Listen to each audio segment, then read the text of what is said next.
My name is Jamie and today I'm going to be talking about infertility. So my target audience is focused towards adults and those who are interested in becoming knowledgeable in infertility, and also couples that want to begin to start a family. It's important that they use this information and become aware of all implications that can come about when starting to have a child. So my first reference was used to explain the definition of infertility and also the different types of infertility. My next two references were for my facts and statistics I want to talk about, and then my final reference is the psychological needs that need to be taken when dealing with infertility, along with extra information as well. So my first learning objective is, what is infertility?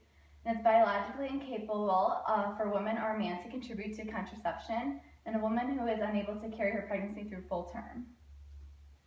Some other things to consider is if the woman's under the age of 34 and she's been trying to conceive for over a year with no contraception, it can be considered infertility, and also trying to conceive for over a 6-month period with no contraception, and the woman's over the age of 35, and this age is crucial because that's when the quantity of the eggs for the woman start to decline. My second learning objective is the different types of infertility. So infertility is a couple that's been unsuccessful in having a child and trying for over a year. Primary is having never been able to become pregnant at all. Secondary is having difficulty conceiving after being pregnant once before, but they could have also had a miscarriage or an abortion prior to that. Combined infertility is when both partners are infertile, and unexplained infertility. There's been about 15% of cases where tests show no abnormalities, and this happens when abnormalities are most likely present, but they're just not able to be detected when testing. Just some facts and statistics I'd like to share. There's about 60 to 80 million couples around the world that are affected with infertility, and the males contribute to 20 to 30% of these. Infertility has the most stressful experiences, and there's also major psychological damages that happen to the couple as well.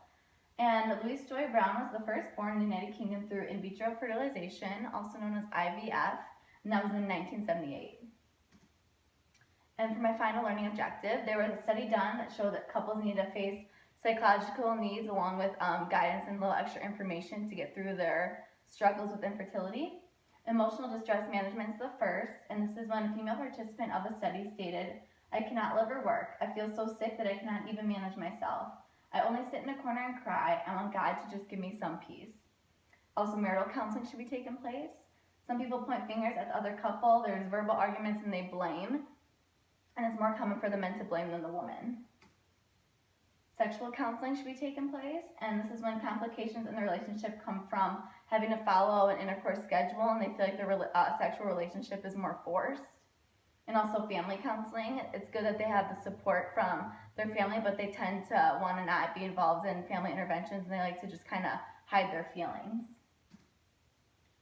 And then some extra guidance and information that is needed would be financial counseling. This is the most challenging factor a couple faces when dealing with infertility, is the cost of it.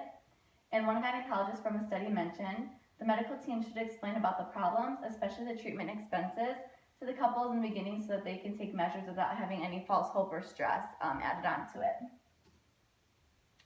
Legal counseling should be taken, and this is when couples need assistance from a third person when it comes to the reproductive methods, and they have to refer to legal counseling units in the infertility centers. And this could be taken when there's an oocyte or embryo donation, as long as gestational surrogacy.